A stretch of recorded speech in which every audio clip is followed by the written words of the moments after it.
Naniniwala ang mga Major Service Commanders ng Armed Forces of the Philippines na wala nang sagabal pa sa mga sinusulong na programa ng AFP modernization. Ayon sa mga Major Service Commanders, dahilan sa direktang pagkipag-ugnayan ni Defense Secretary Voltaire Gasmin sa mga bansang nag-o-offer sa Pilipinas ng mga kagamitan ay napapabilis nito ang proseso. Ang mga bibiling mga makabagong kagamitan ng Department of National Defense ay nakahanay ding magagamit hindi lamang para sa external defense na militar, pati na ng mga disaster response operations ayon kay Navy Flag Operation Command Vice Admiral Alexander Pama. Na when we say na yung kahandaan ng ating armed forces, hindi lang naman sa isang aspeto yan eh.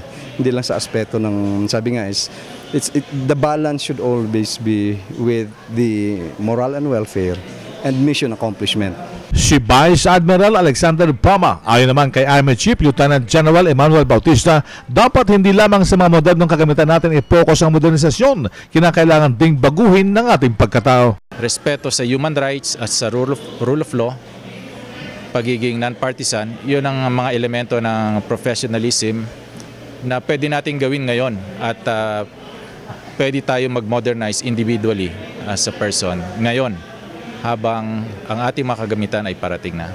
Si Army Chief Lieutenant General Emmanuel Bautista, sa pananaw naman ni AFP Chief of Staff Lieutenant General Jesse De Llosa, mahalaga ang mga makabagong kagamitan ng militar para magamit sa panlapas na proteksyon ng ating bansa. Kasi kung titingnan natin dito, yung ating kakayahan medyo napakababa compared with the other ASEAN countries.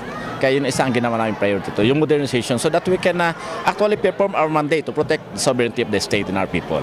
Ang paliwanag ni AFP Chief of Staff Lieutenant General Jesse De Llosa. Yan ang RH News, RH 911 Bing Pormento, naglilingkod sa pagbabalita.